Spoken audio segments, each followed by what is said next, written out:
सुशांत की मौत के केस में ईडी ने सोमवार को रिया चक्रवर्ती को फिर किया तलब। सूत्रों के मुताबिक परसों ही पूछताछ में वित्तीय हेराफेरी के कई अहम खुलासे। सुशांत ने बड़ी बहन के नाम 4.5 करोड़ रुपए फिक्स डिपॉजिट किए थे, लेकिन इसमें 2.5 करोड़ रुपए की हुई सेंधमारी। हेराफेरी में 2 चार्टर्ड अकाउंटेंट का भी नाम, दोनों के खाते में ट्रांसफर की गई करोड़ों की रकम। दोनों चार्टर्ड अकाउंटेंट्स के खाते में 2 करोड़ 65 लाख रुपए ट्रांसफर किए गए। मार्च में खत्म हुई वित्तीय वर्ष के दरमियान ट्रांसफर की गई रकम। सुशांत के सीए संदीप श्रीधर ने सुशांत के लिए 2 करोड़ 78 लाख रुपए जीएसटी और इनकम टैक्स भरने का हवाला दिया। मुंबई पुलिस को सौंपा लेन देन का ब्यौरा। सुशांत की मौत को लेकर शिवसेना की तीखी प्रतिक्रिया, कहा यह खुदकुशी पर हो रही है राजनीति। संजय राउत का आरोप, सुशांत केस के बहाने महाराष्ट्र के खिलाफ साजिश, उद्धव ठाकरे सरकार को बदनाम करने की कोशिश। सुशांत केस में बिहार सरकार को हस्तक्षेप करने की नहीं थी जरूरत, पिता को बरगलाकर एफआईआर दर्ज कराने का लगाया आरोप।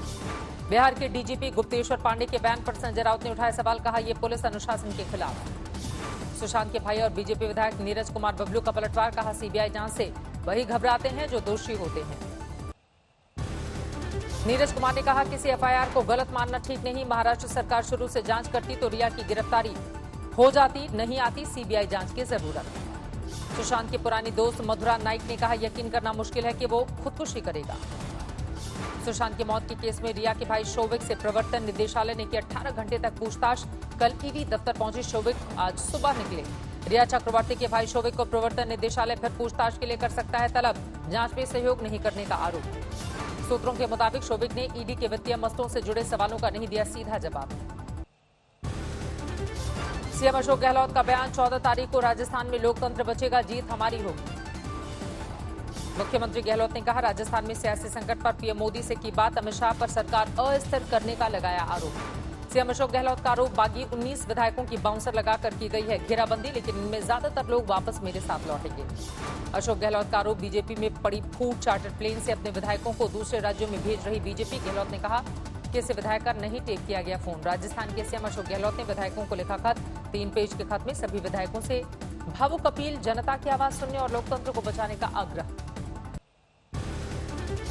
सीएम गहलोत ने कांग्रेस के कुछ बागी और बीजेपी के कुछ नेताओं पर सरकार को अस्थिर करने की कोशिश का आरोप लगाया, साथ ही कोरोना के हालात की दी जानकारी।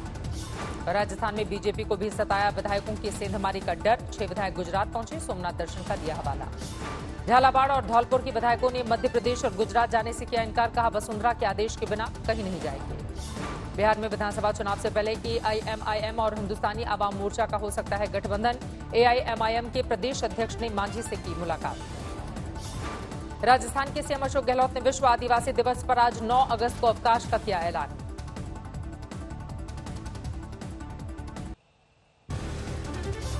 अयोध्या में बनने वाली मस्जिद का नाम बाबरी मस्जिद नहीं होगा, सुन्नी सेंट्रल वक्फ बोर्ड ने किया साफ। सुप्रीम कोर्ट के आदेश पर अयोध्या के पास धन्नीपुर गांव में मस्जिद के लिए दी गई है जमीन। 5 एकड़ सुन्नी वक्फ बोर्ड के मुताबिक यहां अस्पताल और ट्रस्ट का भी होगा निर्माण।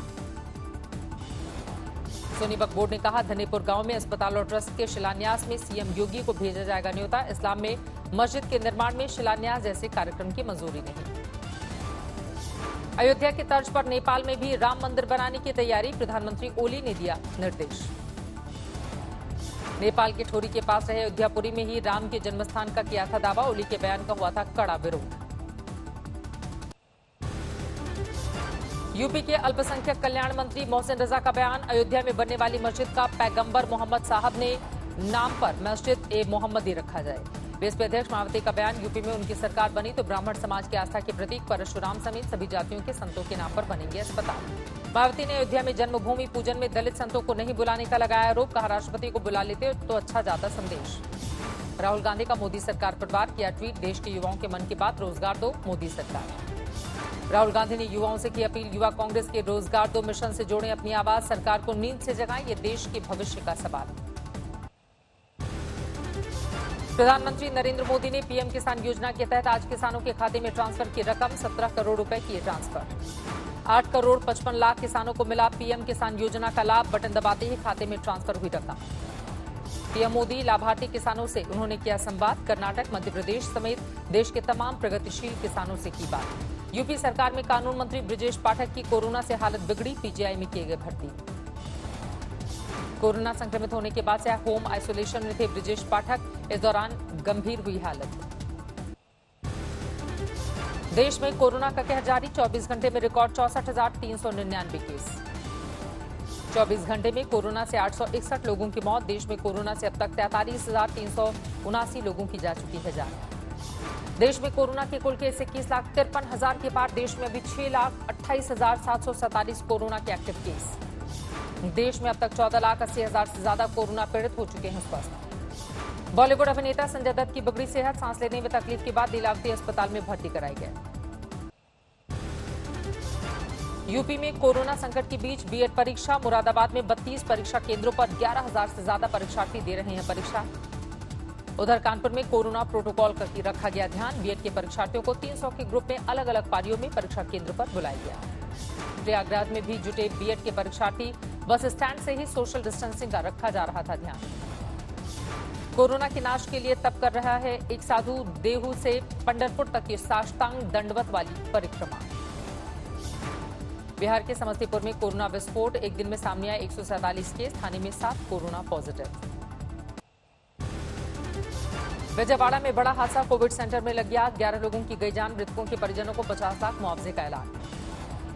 कोविड सेंटर में 30 कोरोना पीड़ितों के साथ मौजूद थे 10 स्टाफ कर्मी। एक होटल को कोविड अस्पताल में किया गया था तब्दील। कोविड सेंटर से बाकी मरीजों को रेस्क्यू कर दूसरे अस्पताल में भेजा गया। आग लगने की वजह की हो रही है जांच। होटल समरना पैलेस को बनाया गया था कोविड सेंटर, अब तक 20 लोगों को सुरक्षित निकाला गया। हादसे वाली जगह पर शुरू किया गया सैनिटाइजेशन का काम। पीएम मोदी ने मुख्यमंत्री जगन मोहन से की बात, हादसे पर ली जानकारी। दिल्ली के स्वास्थ्य मंत्री सत्येंद्र जैन ने दी जानकारी, राजधानी में 10,600 से ज्यादा एक्टिव केस। सत्येंद्र जैन ने कहा करीब 30 से 35% मरीज दिल्ली से बाहर से आ रहे हैं, इसीलिए कम नहीं हो रहे आंकड़े।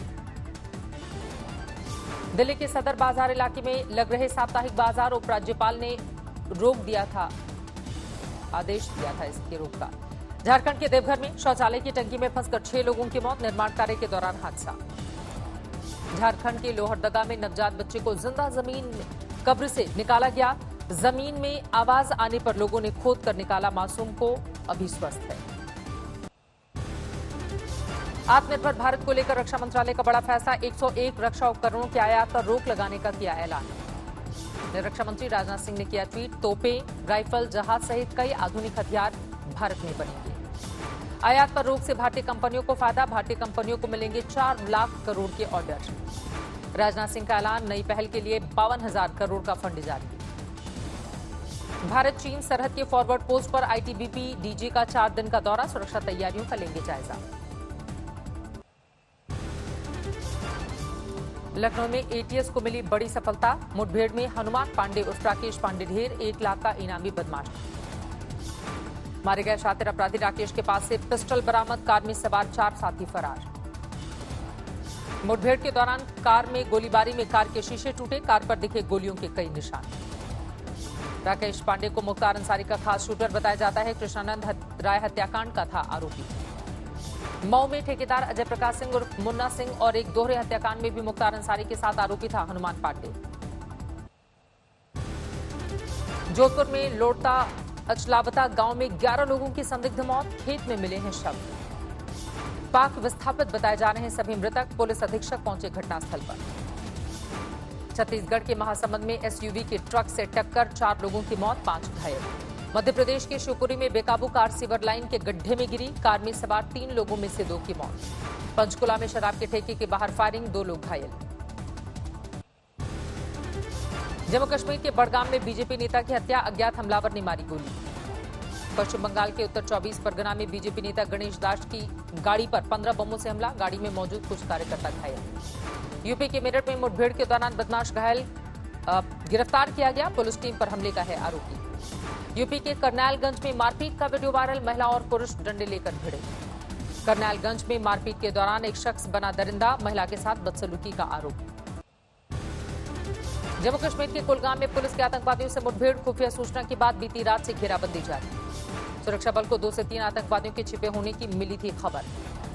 6 अगस्त को शोपियां में पुलिसकर्मी का हुआ था अपहरण, सुरक्षा बल के जवान इसके बाद लगातार दे रहे थे दबिश। पाकिस्तान के फिर नापाक करतूत, तोड़ा सीज फायर, पुंछ में सरहद पर की अंधाधुंध गोलाबारी। पाकिस्तान ने पुंछ के मानकोट इलाके में मोर्टार से दागे गोली। बेरूत में धमाके के बाद अब तक 158 लोगों की मौत, 6000 लोग घायल हुए थे। लेबनान की राजधानी बेरूत में सुरक्षा बल से प्रदर्शनकारियों की झड़प, उग्र प्रदर्शनकारियों ने सामने आकर किया पथराव। सुरक्षाकर्मियों ने उग्र प्रदर्शन पर काबू पाने के लिए दागे आंसू गैस के गोले। चिली में कोरोना से मौत का आंकड़ा 10,000 के पार, 3,71,000 से ज्यादा लोग कोरोना पॉजिटिव। ब्राजील में कोरोना से अब तक 1 लाख लोगों की गई जान। रियो डी जेनेरियो में लोगों ने लाल बलून छोड़कर मृतकों को दी श्रद्धांजलि। धीरे धीरे पटरी पर लौट रही जिंदगी। दुनिया में कोरोना का कहर जारी, 1,96,00,000 से ज्यादा संक्रमित, 7,25,000 से ज्यादा की मौत। उधर दूसरी ओर मॉरिशस के बंदरगाह के पास जापानी ऑयल टैंकर जहाज से करीब 4,000 टन तेल का रिसाव समंदर में इमरजेंसी घोषित। अमेरिका मैक्सिको बॉर्डर के नीचे मिली 400 मीटर लंबी सुरंग ड्रग तस्करी के लिए होता था इस्तेमाल। दक्षिण कोरिया में उफनती नदी में बहती कार से एक महिला का रेस्क्यू, नदी में फंस गई थी कार। चीन के जियान में 1368 में बनी इमारत की दीवार गिरी, कई गाड़ियों को नुकसान।